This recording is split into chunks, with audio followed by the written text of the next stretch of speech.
I think just to kick it off, can you tell us a little bit more what are courageous conversations? Yeah, so Cuddly, thank you for asking. I think that's a very valid question because if you don't understand exactly what courageous conversations are, you might miss the boat with the whole conversation. So for us, how we define it is that it's really the honest discussions that leaders have to have addressing underperformance in the workplace or sometimes addressing specific behaviors that impacts on you as a leader or a manager, or impacts also maybe on the team. And those behaviors are quite important to me because I always believe that behaviors drives performance, right? So on a personal level, I also think it's the courageous, those conversations, the difficult conversations that you have to have in order to alert somebody else of the effect they are having in a situation or the effect that they have on you. Because there's a lot of times, this is also the truth, is that people are unaware of how they impact or how they come across or how their behaviors, negative or positive, can affect you. So courageous conversations is very much conversations in the workplace that focuses on behaviors and skills. It is those difficult conversations that we have in order for us to focus or refocus the individual or the team in order for them to really perform well and to achieve their goals and objectives. And I think on a personal level, because I think there is some of our attendees, but that also it's applicable in your personal life as well. It's those conversations, those honest conversations where you have to give feedback to a person affecting you. And I always say the success of these conversations really depends on how well you prepare for it and how are you manage your own emotions around it.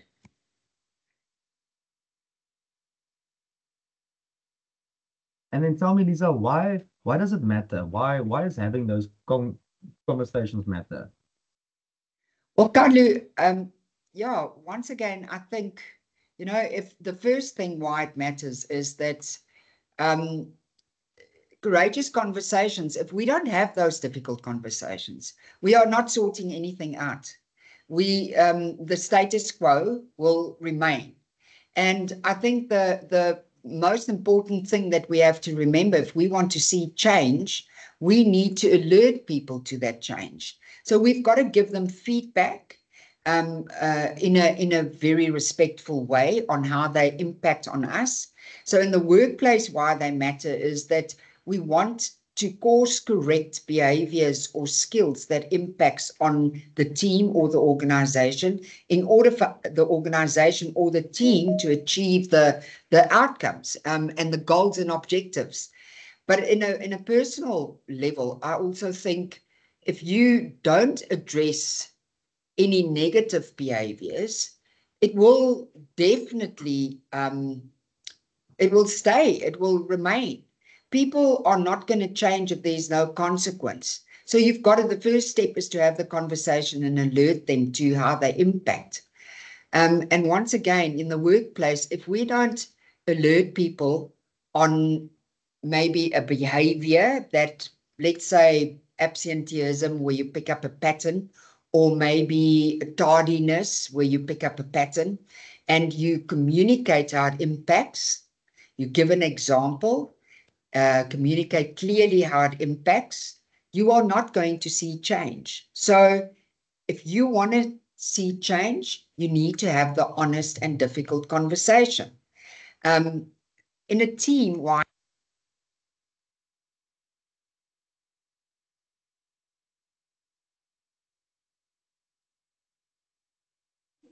Sorry, Lisa, you are muted. Need to get you back on. I wonder, There we go. No, you are now still muted. Apologies for that, guys. I must have hit a button that I wasn't There you supposed go. to. You're back So on. what I was saying before you guys lost me, like they say in Afrikaans, lewendig verloor. I think in a team, why it matters to have courageous conversations is to really build trust.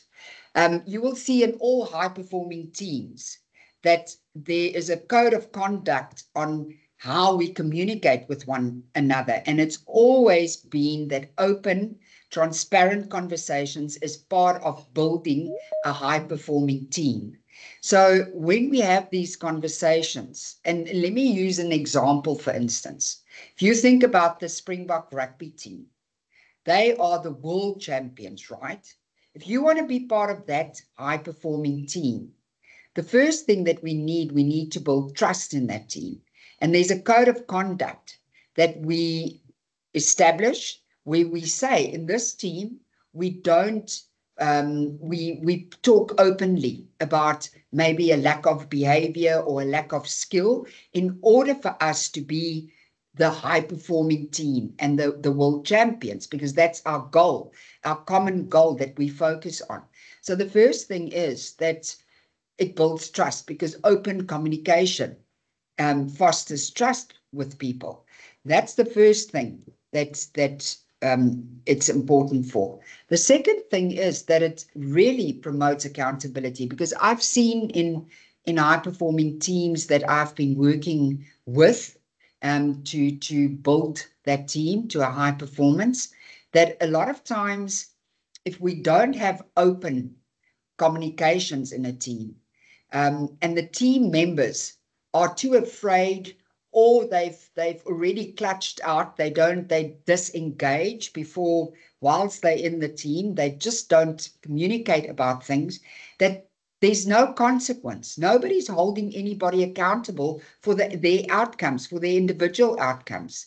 And if you don't hold people accountable to perform, then accountability will affect the performance of the team, the collective. And then, of course, it definitely encourages growth within the individual. If you come to me and you give me feedback on, let's say I have a very aggressive communication style, and you say to me, this is your aggressive communication style, this is how it impacts in meetings and team meetings. At least you alerted me and I have the choice to change. And if I make the choice, because I take it as constructive feedback, then there's growth. I can adjust my communication and I become aware of how I impact in order for me to improve. So definitely those difficult conversations is needed in the workplace, because it embeds the trust, it promotes accountability, and of course, it encourages growth within the individual and the team, establishing, growing the relationships. So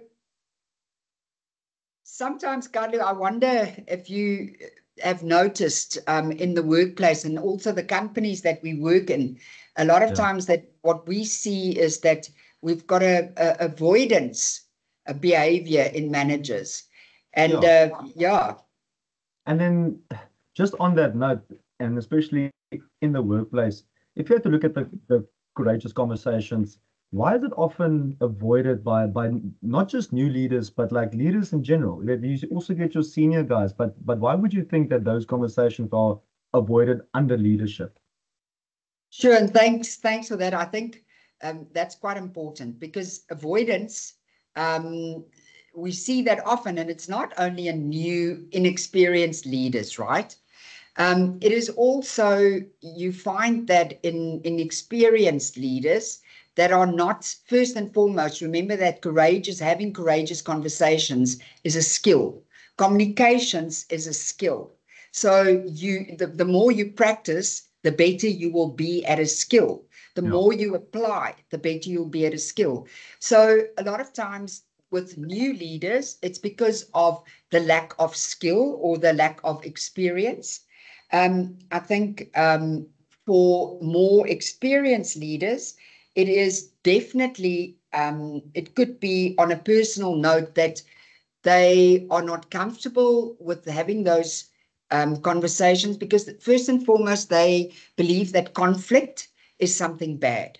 You are not a good person if you engage in conflict because they don't understand that there are positive conflict and there are negative conflicts. Yeah.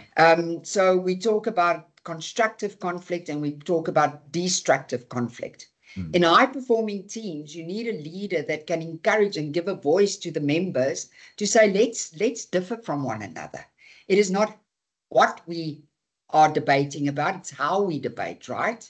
So some managers might not have a comfortable kind of temperature with those difficult conversations because their perception around what conflict is. Secondly, if you think about it, not everybody grew up in a family or environment where they've been taught around that it's necessary for functional families to have transparent conversations.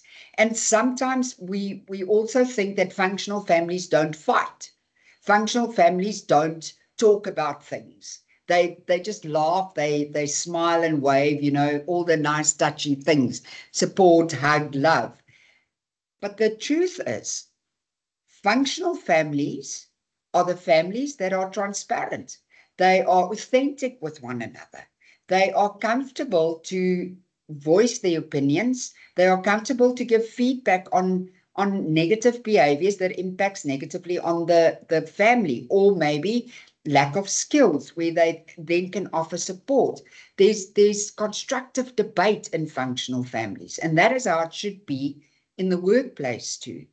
If you think about another reason, so the third reason that I can think of, it could be a cultural thing as well. Some managers, we do business in a multicultural environment where we have such beautiful uniqueness, and you would know because we do those diversity programs, but such beautiful uniqueness in all the people that we engage with, that in some cultures it's more I would say it's not a very direct, it's an indirect culture. So your comfort level with having these difficult conversations might be less.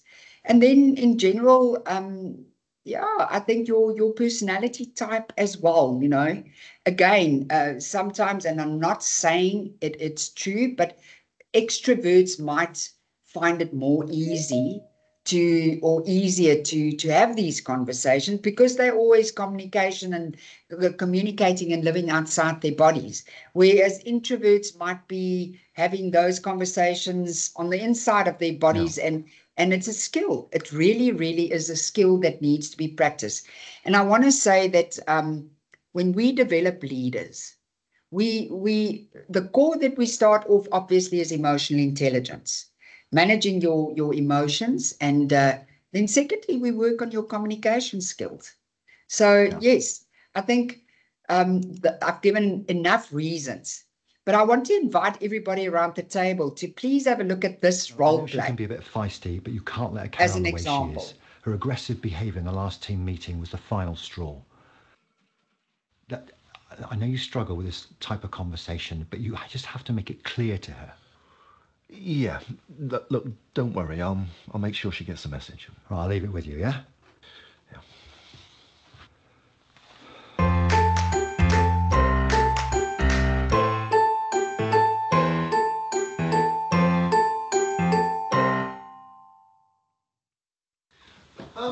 Keely? Yeah. So, how's things? Yeah, things are great. Everything okay? Yes. Things are, broadly okay.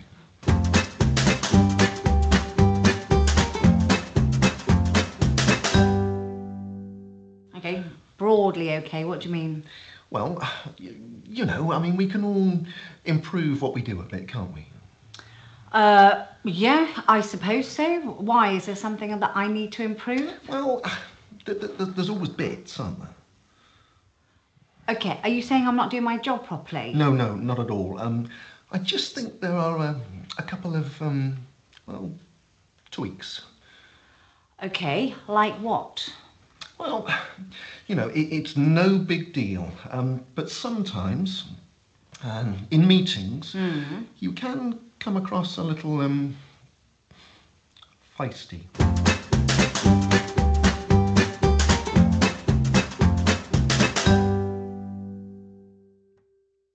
Feisty? Just because I happen to say it like it is, and there are certain people in the team that don't like that. Okay. And another thing, we really need to look at how these team meetings are running, because to be honest, they're a waste of time. We go over the same old ground, no decisions are ever made. It just turns into a whinge fest, don't you think? Well, yeah, I sort of see your opinion. I suppose we could make things better. Well, we need to do that because there are people in the team that need to toughen up.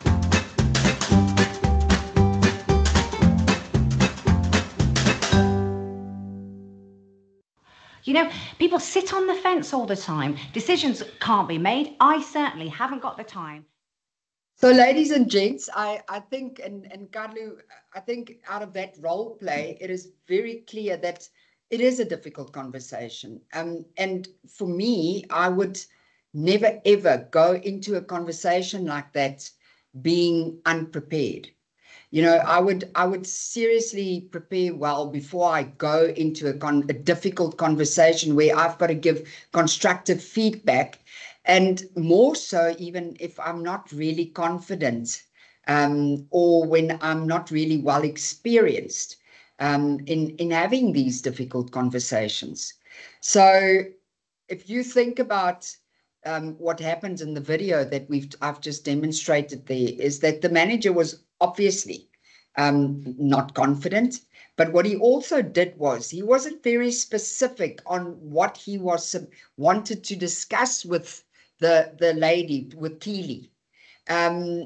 When his opening was, I'd like to have a conversation around, more or less, he created a sense of ambiguity.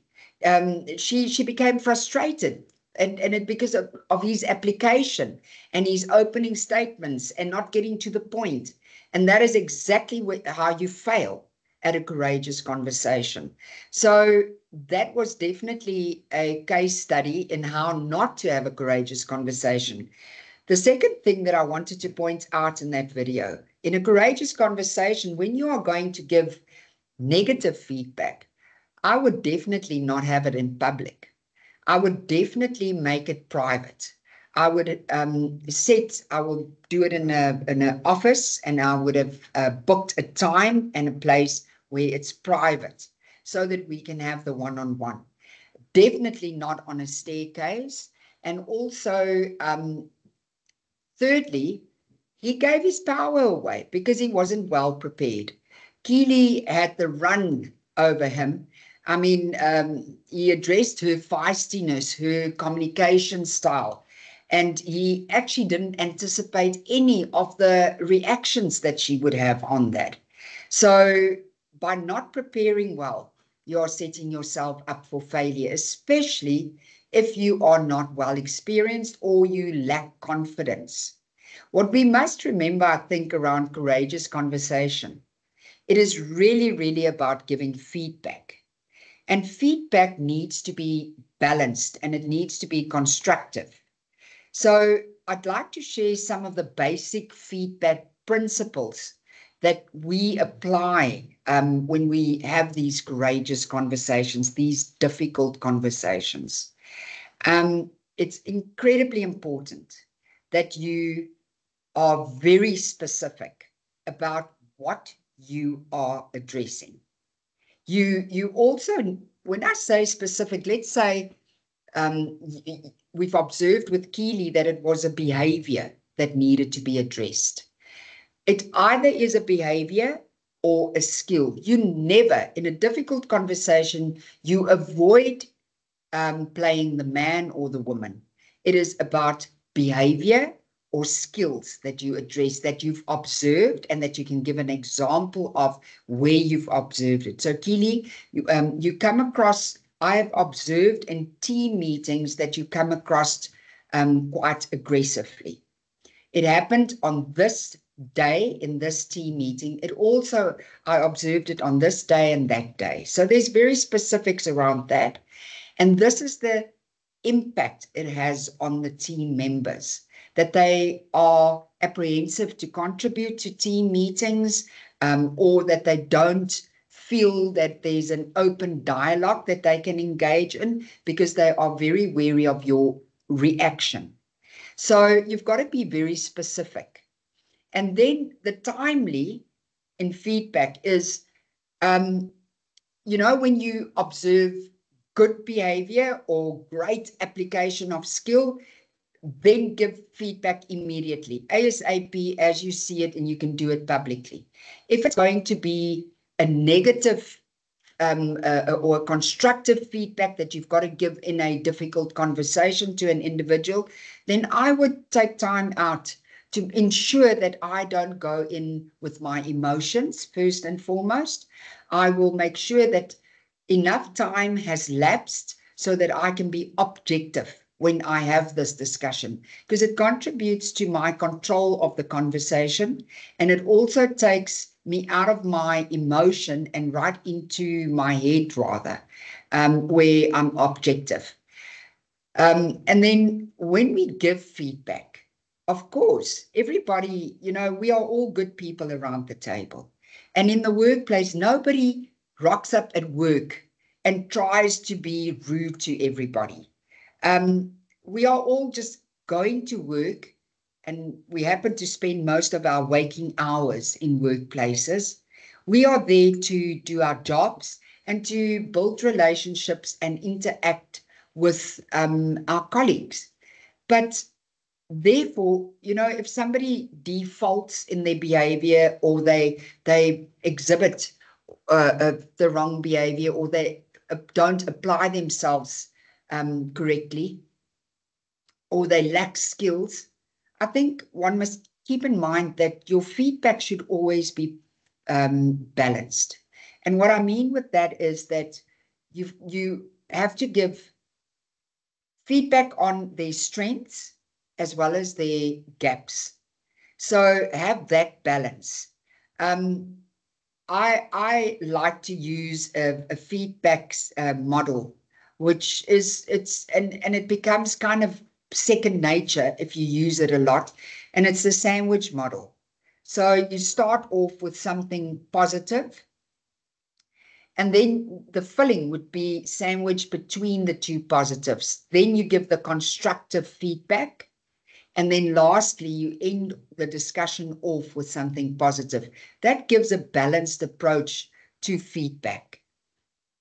So let me give you another example of balanced feedback, for instance. Here is, you did a great job organizing the audit. Recent reports were late. Let's work on solutions. So nobody feels disrespected when we give feedback like that. It is more like, let's hear your input and let's work on to support you in order for the reports not to be late again. So this is kind of the approach that I would encourage everybody around the table to engage in when we have these different difficult conversations in the workplace and even in your personal life. Remember that balanced feedback impacts incredibly positively on the relationship building side of that. It makes everybody in the conversation process feel respected. They feel that they are worthy. And I think that's actually encourages us to engage in a different way with one another. And they will definitely, they will respect you as a leader if you engage in balanced feedback. So let me give you a case study of how we applied the feedback. And this is very much in a retail branch where a leader used the balanced feedback with a new employee who had excellent customer service, but they were actually struggling a bit with stock management, which is a skill, right? So first, how he had how the leader gave the feedback to the struggling or to the employee, the new employee, was to start off with the positive, with the strength. And then after that, he went into the area where there was improvement needed, which was the stock control or stock management side. And by doing that, the employee felt respected, and the employee also had a renewed respect for his manager in the way that he addressed him. And I think that just shows that you should choose wisely how you give feedback in a difficult conversation to employees or to anybody for that matter. To keep in mind that how would you want to have be spoken to? How would you want to get feedback? So yeah, Carly, that was quite a mouthful, wasn't it? You muted, Carly. There we go. Excuse me. Technology. Now, I just want to say that was some very valuable insight that you've given us. But on the other side, there's also going to be some challenges regarding the conversations. So what would you say is some of those challenges when giving that kind of feedback? Yeah, I think the biggest challenge, let's say you've now really prepared well for this difficult conversation and you're sitting across the table or across from the person that you're giving the constructive feedback to, and you are having these conversations. I think the biggest challenge would be the reaction of other people. That you can't control other people's reactions to what you say. However, like you can't control when they get aggressive, when they respond reactively or aggressively. You can't control when they become despondent, unresponsive to engage in the conversation. You don't control that. Or what if they become, they go into a victim mode and they start blaming? You can merely, my first tip, I think, around something like that is that when you are preparing for the conversation, you also need to anticipate some of these behaviors. Mostly, you would know the employee that you work with, and you would have picked up a pattern of responses throughout your engagement with them. If I can take you back to the manager in the video again, he knew that Keely is quite a reactive character. So if I was him, for instance, I would, in my preparation for the difficult conversation and feedback, I would have, in my mind, worked out how will I respond if Keely becomes aggressive. And one of the tips that I would have prepared myself on, and that a tip that I would give around the table is to ensure that you don't get pulled into that emotion. Don't let that affect you so that you become emotional and become reactive, because I think then you've lost the conversation already. And that is exactly sometimes what the people want. They want to manipulate the process. So you be, the drama triangle where they turn it around so that you become the bad cop. So watch out for this. How I would manage, maybe let's focus on aggressiveness. I would acknowledge the emotion that I observe, and I would say something like, I can see that you are upset, or I can see that you feel frustrated. So I acknowledge the emotion. And then what I would do is I would reflect back to, let's say, the person to say, so I can see that you are frustrated or that you feel frustrated. Let me understand what you are saying. What I'm hearing you say is A, B, C. And slow down when you give feedback. Because what you are doing is you are taking them out of the emotion when you reflect back, and you are actually putting them into the listening side of the conversation. They've got to now pay attention so that they can confirm, yes, this is what I've said, or no, this is not what I've said. So that is kind of a calming effect that you have there. And then I would definitely, once they've confirmed, I would ask them, if they've put stuff on the table that is very reactive, I would ask them, how did they derive to that point? Can they give me specific examples? And then I would bring them back to the specifics that I've prepared around the conversation. So that is aggressiveness. And we can go into there's so many techniques that we use to calm people down that gets aggressive in these type of conversations. I also think it would serve you well. And that is why we said, take time out. Don't go into a difficult conversation when you are upset, because then you immediately are at the losing end of it. So stay grounded, stay calm, and I would suggest you go in with neutrality. Stay neutral. I would maintain eye contact, neutral eye contact, not staring down or letting them on about you getting upset. Neutral eye contact, neutral voice. I can see that you are upset. And then being assertive. And assertiveness is a behavior that looks like this. It is a behavior where you are firm around what your boundaries.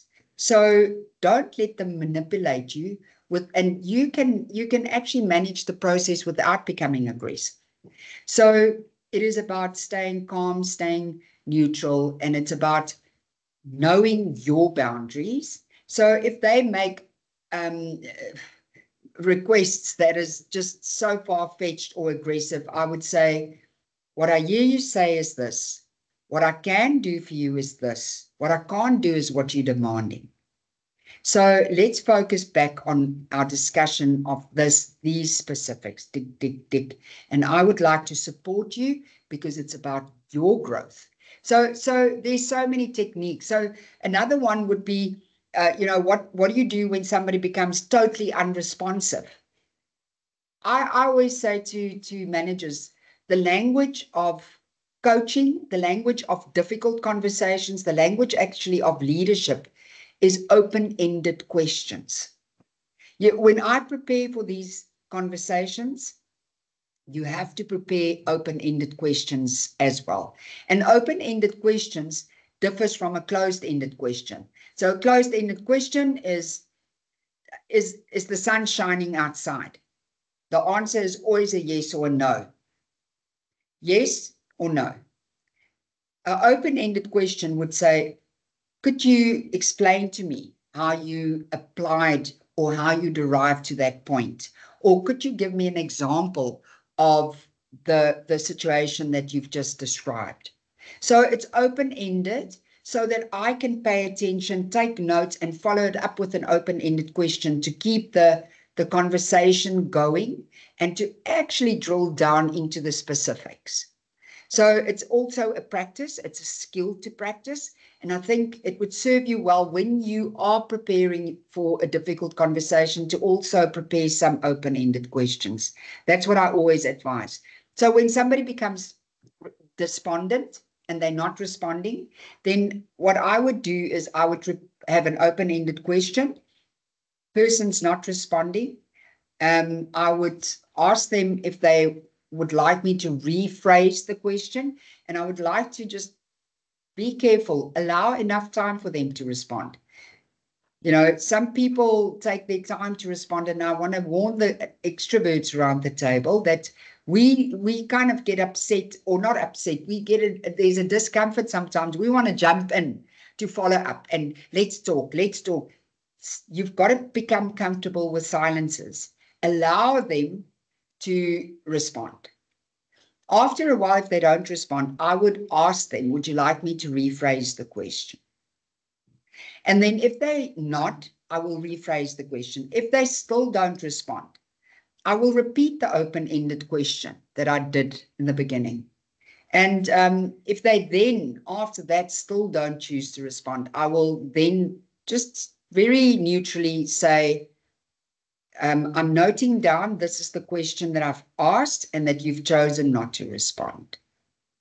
And then that end the conversation on a positive note. Say thank you for your time. We ending the conversation here. So yeah, I think challenges in giving constructive feedback is always the reaction of other people. What if somebody becomes kind of the victim, where they start blaming, yeah, but it wasn't my fault and blah, blah, blah. Again, reflect back whatever they're putting on the table and ask for more specifics with open-ended questions. How did you come to that conclusion? How do you think that that person was involved in you not delivering on time on your report? Can you give me more specifics? And then one tip that I want to give around the table is the open-ended questions actually gives you the chance to take notes and to ask the questions and to let them speak 90% of the time, because that is what you want to do. And then offer your support always. Be seen as a person that is supportive to others. So, Carlo, I think that is most probably the biggest challenges offhand that I can think of. Yeah, and I think there's always going to be, it's a natural habit of us as humans. We don't always take criticism or constructive feedback always in the best way, and there's going to be a natural pushback. But how would you say will balanced feedback improve a team's morale and the performance within the team, and with them working well within one another? Yeah, I think this is a very important question. I think we must keep in mind that managers who are seen to not address underperformance or unprofessional behavior is they are eroding the trust in their leadership, and they are also eroding the trust in their teams. Because a manager that is decisive and addresses the underperformers and also unprofessional behavior in a respectful way, they contribute to the high-performing team culture. And those managers are mature enough to know that if to build a team, it's not a natural thing. It is a group as a group of people that come together. But to build a team takes a lot of work and concerted efforts to build that relationships and the trust and the accountability. So I would definitely not allow underperformers to erode the culture of high performing or the excellence culture in my team that I've built with great effort. I would address it. Be assertive in addressing underperformance. If you are seen as a leader and that you are addressing it, there will be definitely the trust in the leader would definitely be built, and the team morale would be. If you're going to play on this team, think when you were in school. I mean, if you are in the first team, rugby or hockey, there was a team code of conduct. If you're in this team, you wear your uniform with pride. You've got a culture of excellence that you live there. If you can't live that, the rest of the team keeps you accountable and they move you out of that team, and you can play in the fifth team where they don't care. They're just having fun, smoking on the pavilions and doing whatever. But in this team, this is how we behave. So it's very much, if we don't have the transparency and the guts and the courage to have the difficult conversations and to address the underperformance, and when unprofessional behavior is allowed, it impacts. The impact can be devastating not only on teams, but also on the organization. Remember that we want to embed it in most organizations that are the great organizations. They work consciously and extremely hard in embedding the right behaviors within the employees, within the teams, within the departments to drive a culture of excellence. And they encourage the managers to hold people accountable. And what we found is there's that model of the 5 dysfunctions of high-performing teams that was designed by Patrick Lencioni. And the base of that is trust. Trust is the broadest part of a team build. If in this team we trust each other so much that we engage in constructive conflict, we allow people to give us constructive feedback because we know it's not about the man or the woman, it is about the team and what we collectively want to achieve. And I think the next level in that model is accountability. The result of those 2 levels, the result is accountability, where people take ownership, not responsibility only, but ownership.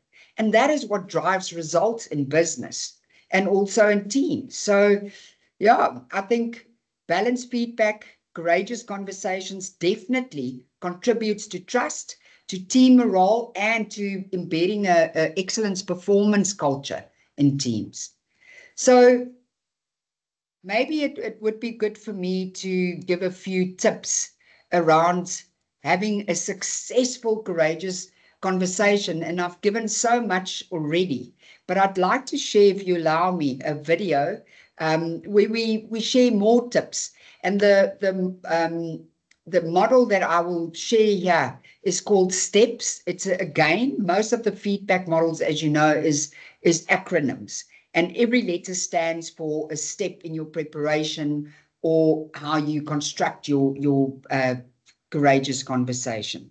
So enjoy the video in sharing some more tips.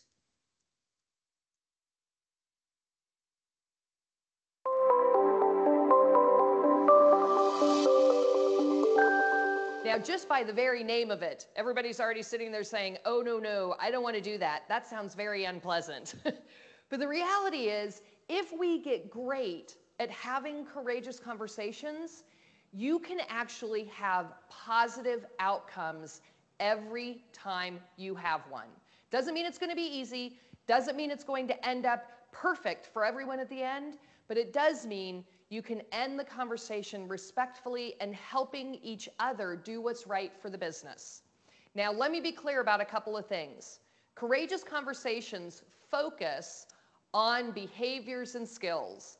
They're not judgmental, they don't focus on values, they're really specific about the behaviors and skills you're trying to work on. And of course, we've created an acronym for you to utilize to create that muscle memory that allows you to do these well. We call it the STEPS.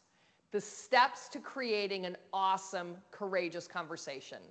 The first step in STEPS is be specific about what you're trying to achieve in that conversation. This is really for your planning. You have to be crystal clear about the destination for this conversation so you can make sure to keep your eyes on that if things get difficult. You have to know exactly what the specific outcome is you are seeking. And you can't be vague. It can't be, I want them to get better. You have to be crystal clear. I want this person to fully understand the ramifications of these 3 behaviors on the business. That's how specific you have to be before you even begin planning the conversation. The T in STEPS is it has to be timely.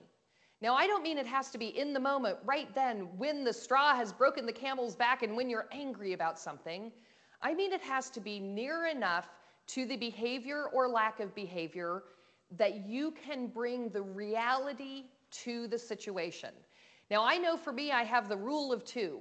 Depending on how upset, frustrated, or angry I am, I might have to wait 2 minutes to have the conversation, or 2 hours, or 2 days, or 2 weeks. I'm actually working on something that's 2 months right now. So you have to wait enough time where you're separating emotionally and you can come into the conversation using your intellect and not your emotion. The E in STEPS is the effect. And this is the true linchpin to the entire conversation. You have to get crystal clear as you're planning this conversation as to what the effect the person's behavior or lack of behavior has on customers, their peers, even on you. Because here's the thing, most people don't wipe off the mirror in the morning and say, I'm gonna piss everybody I work with off. They're actually trying their best, and for whatever reason, they're not seeing the effect their behavior or lack of behavior has. So you getting clear about this and being able to articulate it is vital to your person's understanding of the courageous conversation. The P in STEPS is it has to be performance-based. You have to have been able to see the behavior or see the effect and be able to bring those specifics to the conversation. And last, success and support. You have to be able to paint a picture for success and to share what support you're going to provide them and what support they're going to need to provide themselves to be successful.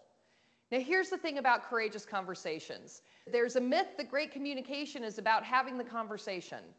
What's really most important about this is that you make a choice to plan the conversation and to ensure you're prepared to have a respectful and fruitful discussion.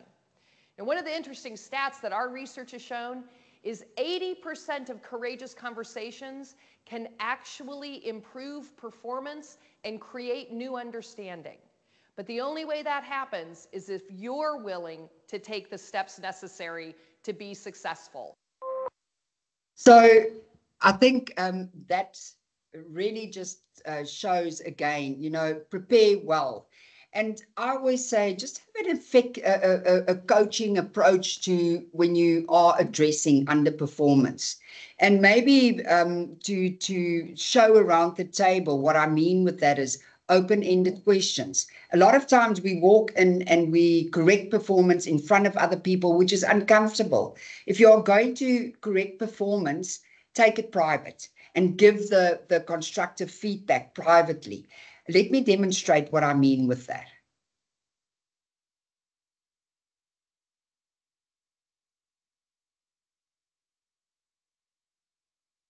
Unfortunately, good performance doesn't last forever. Everyone has downs as well as ups. And when you're a coach, it's just as important that you never let poor work go unnoticed. Yes, but unless I have a specific date or billing number, I can't... Ma'am, what I'm trying to tell you, if you'll listen for just a second, is I have no way of helping you unless I can... Hello? Goodbye. Robin, please tell me you don't talk to all of our customers that way. What? No. Well, the conversation I just heard is completely unacceptable. But You didn't hear her language. She was screaming at me. I can't do anything about her attitude. What I'm concerned with is yours. Would you want to be corrected in front of your friends? Not likely. So don't do it to the people you coach. The idea of when you see it, say it, only works when you're coaching good work. When you're coaching poor work, the trick is to make it private and make it positive. First thing, get them alone, or at least away. The sooner the better, but make sure it's private.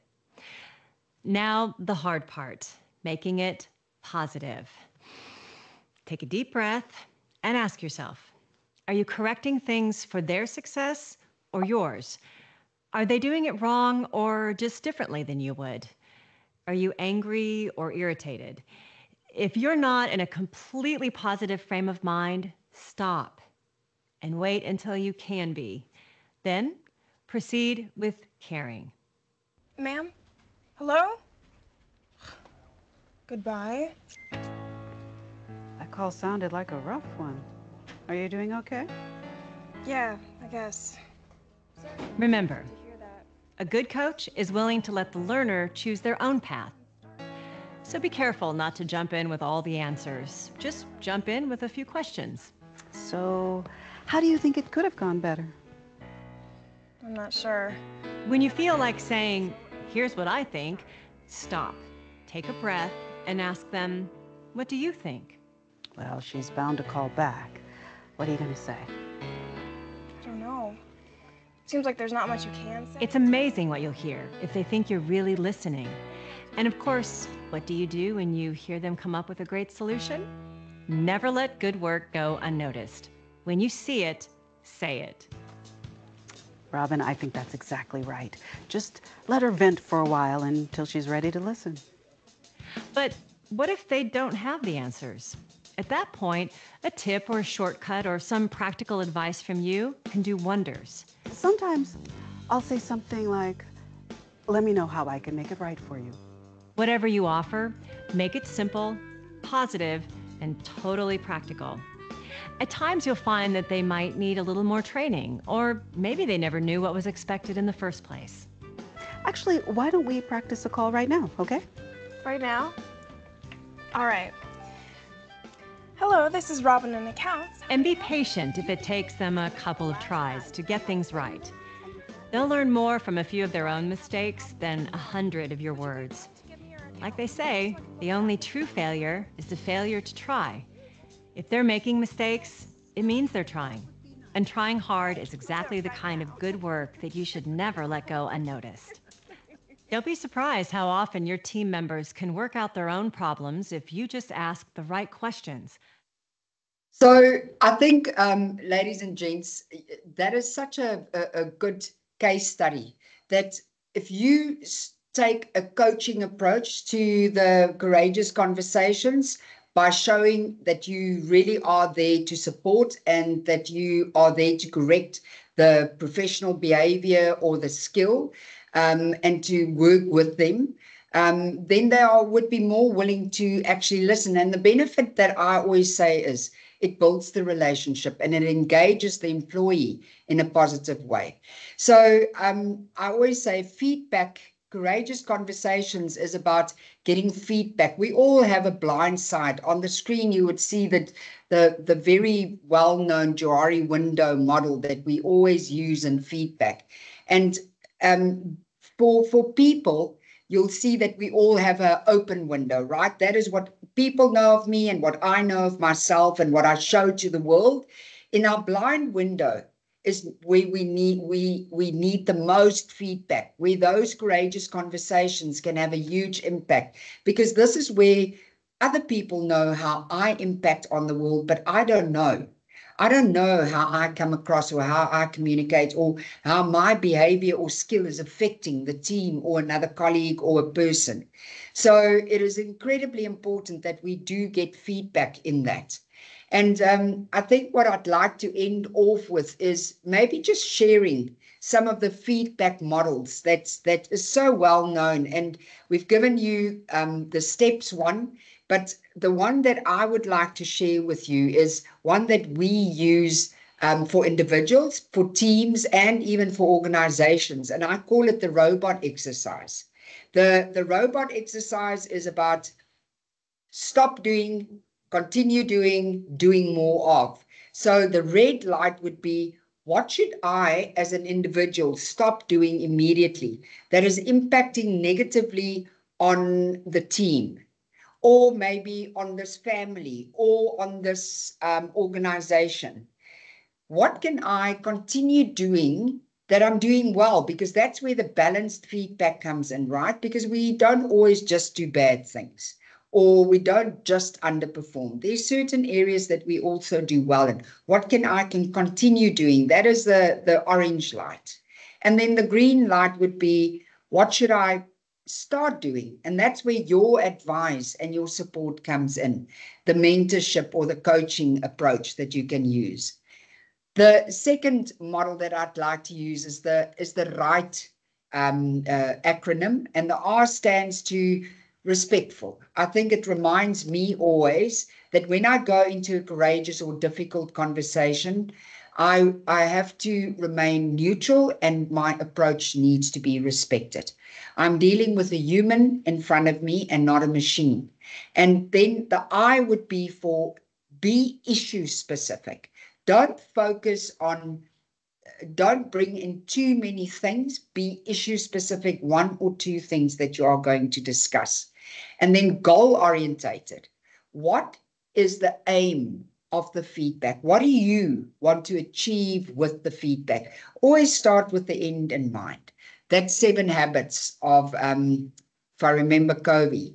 And start with the end in mind. What is the outcomes of this that I want to have? And then H is offer your support, be helpful. And lastly, like they've said, across our discussions on courageous conversations, make sure that you give feedback timely, but in a manner that actually divorces you from emotion so that you can stay neutral. And then the very last one I like to use, and I use it a lot because it's easy, as you can see, the double EC. It is, the first E stands for give an example of the behavior that you've observed or the lack of skill. Then explain the effect it has on the workplace or the family or the team, and then see what change do I want to see. And then you can support in that change. So these are 3 feedback models that we often use. And again, in the beginning, you will find it maybe kind of strange to remind yourself this E stands for this and this E. But the more you practice, it becomes part of the conversation and part of the skill that you acquire. So practice makes perfect, and it builds confidence. When you respond to feedback, my tips to you as leaders or managers, active listening. I always say we have 2 ears, 1 mouth. And most of the times, people who don't apply themselves correctly act as if they've got 2 mouths and 1 ear. You need to be skilled at active listening. And active listening involves the open-ended questions. So stay open also to their perspectives and to their views, and ask for clarification when needed. And then be seen as a leader that takes action, that are decisive, that supports, but are firm around what your boundaries. So I think those are actually some of the tips that I would like to share. And then in conclusion, just around these difficult conversations, remember that it takes courage. Courage means that there won't be a total absence of anxiety or fear to have the conversation or discomfort, but you have to have it anyway. And that's how you build the courage. And then if you plan well and you use these feedback models, it will definitely contribute to the success of having the difficult conversations. So preparation is key. And remember to respect the person that you, even if you are not in a 100% positive place with that person, always respect the person. And I would suggest a win-win, so that both parties walk out of that conversation feeling respected.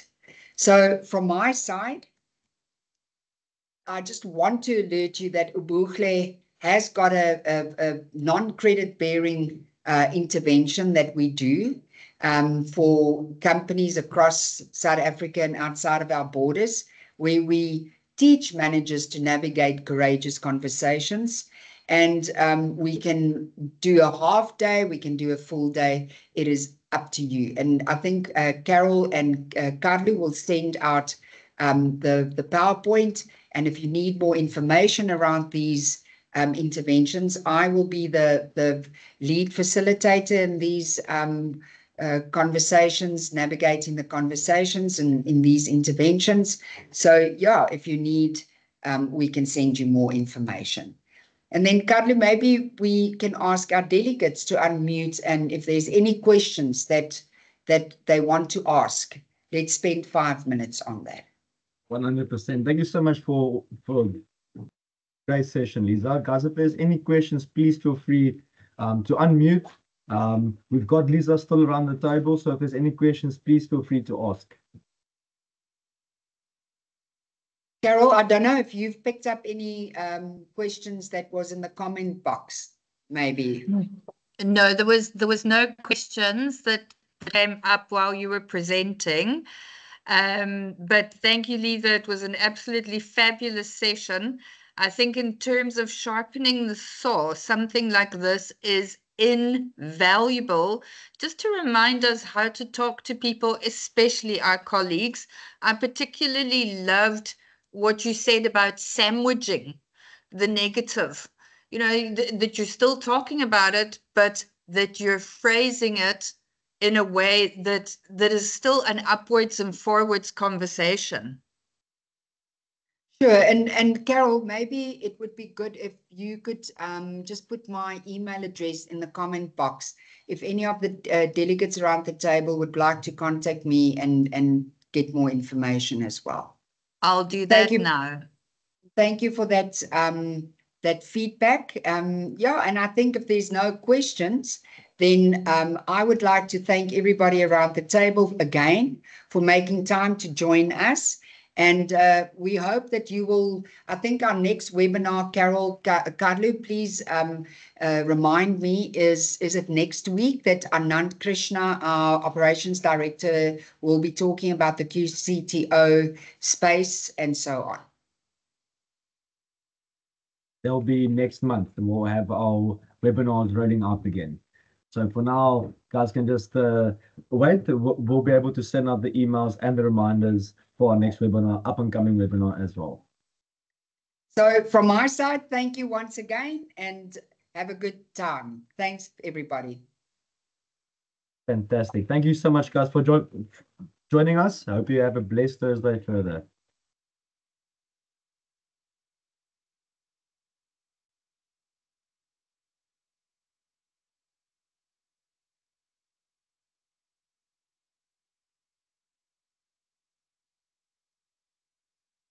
So, guys, I think thank you very much to both Carol, you and